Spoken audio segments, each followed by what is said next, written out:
What's up everybody, I'm Seth Fowler and today I'm reviewing the brand new Nike Vapormax 2019.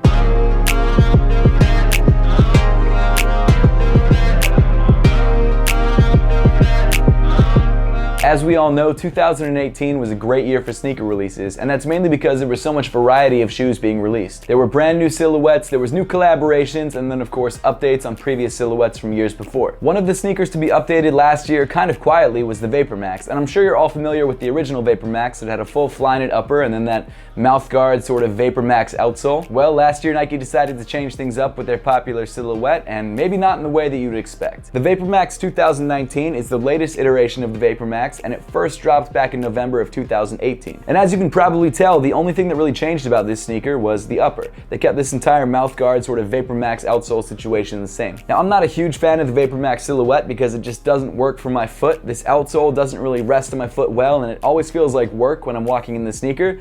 But I'm sure there are people out there who really love this outsole, so I won't bash this sneaker during the review. I'm just gonna be honest, and there are things about the shoe that I liked and things about it that I didn't. And as much as I would like to see this midsole and outsole setup change, that's sort of the main selling point behind the sneaker, and that's where Nike's research dollars went when they were working on the Nike Vapormax, so I think we're gonna be stuck with this outsole for a long time. But hey, if you like it, that's a great thing. So jumping into the sneaker itself, it looks like Nike's decided to change things up from that original Flyknit upper that we've had on the Vapormax 1s and the Vapormax 2s. Instead, it looks like Nike opted to use this clear plastic mesh that they've used on other sneakers like the Nike Element React. From what I've read, it seems like Nike actually changed up the material for added support and durability, and so far while wearing the shoe, it does seem a little bit more supportive, especially around the toes and the midfoot of the shoe, so I guess that change makes sense. The upper of the Vapormax 2019 now consists of a dual layer construction, which is made up of multiple panels stitched together. The uppermost layer is obviously made up of this translucent mesh, and then underneath that you actually have this really stretchy, thin fabric. Because of the fabric underlay, you can't actually see through the sneaker like you can with the Nike React Element 87s,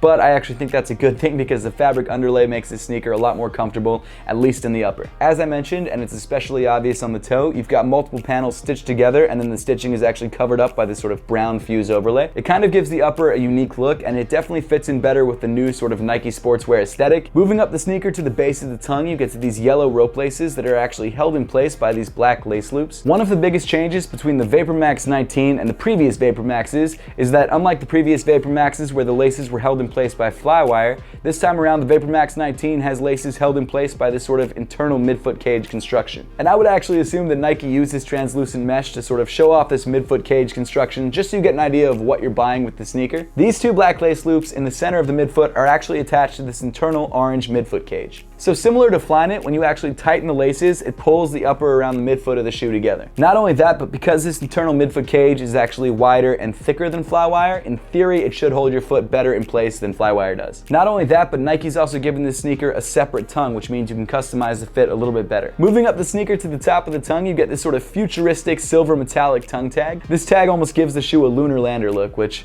I'm not sure if I like yet. Moving inside the shoe, you've got a very minimal upper. Your foot is just up against that stretchy fabric, and around the ankle you have a little bit of padding. The insole of the shoe comes in black with Vapormax text printed on the heel in red. As for fit, honestly, I kind of like the way this feels on foot. This lacing system does actually give you a slightly better fit than Flyknit does, and even though I usually prefer knits to this sort of plasticky material because it's just a lot more breathable, this doesn't actually feel bad on foot, and you still get some airflow, which is kind of surprising. As for the actual sizing on the Vapormax 2019, it is pretty different than the original Vapormax. The Vapormax 2019 definitely runs big. I actually decided to go a half size down in this sneaker because my true size was too big. And that's actually pretty weird because in the original Vapormax, I went a half size up because I felt like that just felt a little bit better on my foot. Not only that, but the Vapormax 2019 is also wider than the original Vapormax. So if you have a wider foot, this is not a bad way to go. This is a shoe that I would definitely suggest trying on before you buy it because the sizing is pretty significantly different than the previous Vapormax. If you're a wide footer, go true to size. If you're a narrow footer like me, maybe go down half a size, and if you're just not sure what you are, go true to size and you should be okay. Continuing back on the shoe to the midfoot, you actually get to this white stuck-on Nike swoosh, which I've got to say actually stands out really nicely on this upper. Underneath that, you've got the internal midfoot cage that we talked about earlier, and aesthetically, I actually like the way it looks. I think it provides a really nice contrast against the gold upper. This look actually reminds me a lot of Nike running shoes that I grew up on, and it kind of makes me a little bit nostalgic. Not too nostalgic, because I don't love the Vapormax, but it's still a pretty nice looking upper. Continuing even farther back, you've got this piece of fuse overlay with the Vapormax logo repeated repeated in black. And then just below that, you've got this new, pretty beefy TPU heel clip, which actually locks your foot into the sneaker pretty nicely. Then moving to the heel of the sneaker, you've got this sort of pinkish reddish pull tab to match the Vapormax outsole, and I've got to say it's not a perfect match, but it's not a bad look overall. Then moving down on the sneaker, you get to the pretty much unchanged Vapormax midsole and outsole. Now, because you guys probably already know how I feel about this Vapormax midsole and outsole setup, I'm not really going to go into it because I don't want to hate on a shoe that I don't actually hate. I don't think it's the worst outsole in the world. I don't think it's a terrible setup. It's not uncomfortable,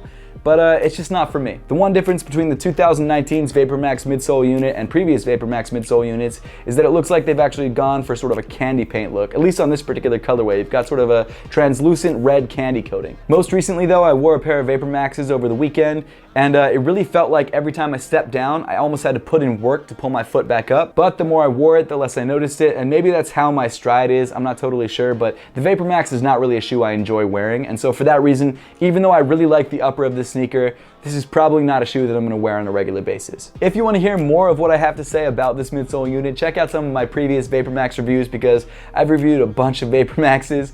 And again, honestly, I really think it's just my foot. Other people seem to love this shoe, so I don't know, you might have to just try it for yourself, but it's not for me. Overall, the Vapormax 2019's complete overhaul of the upper is surprisingly comfortable and a surprising improvement over the previous version. I did not expect to like this upper more. I was really surprised because it's the same price as the Flyknit version, and in my head it just seems like cheaper materials, but I don't think it is, and it really does give you more support. If you are one of those people that loves the Vapormax Air unit but doesn't love the Flyknit upper of your previous Vapormaxes, this is a really good way to go. If you just want a new Vapormax or just really love the way this one looks, again, it's not a bad option.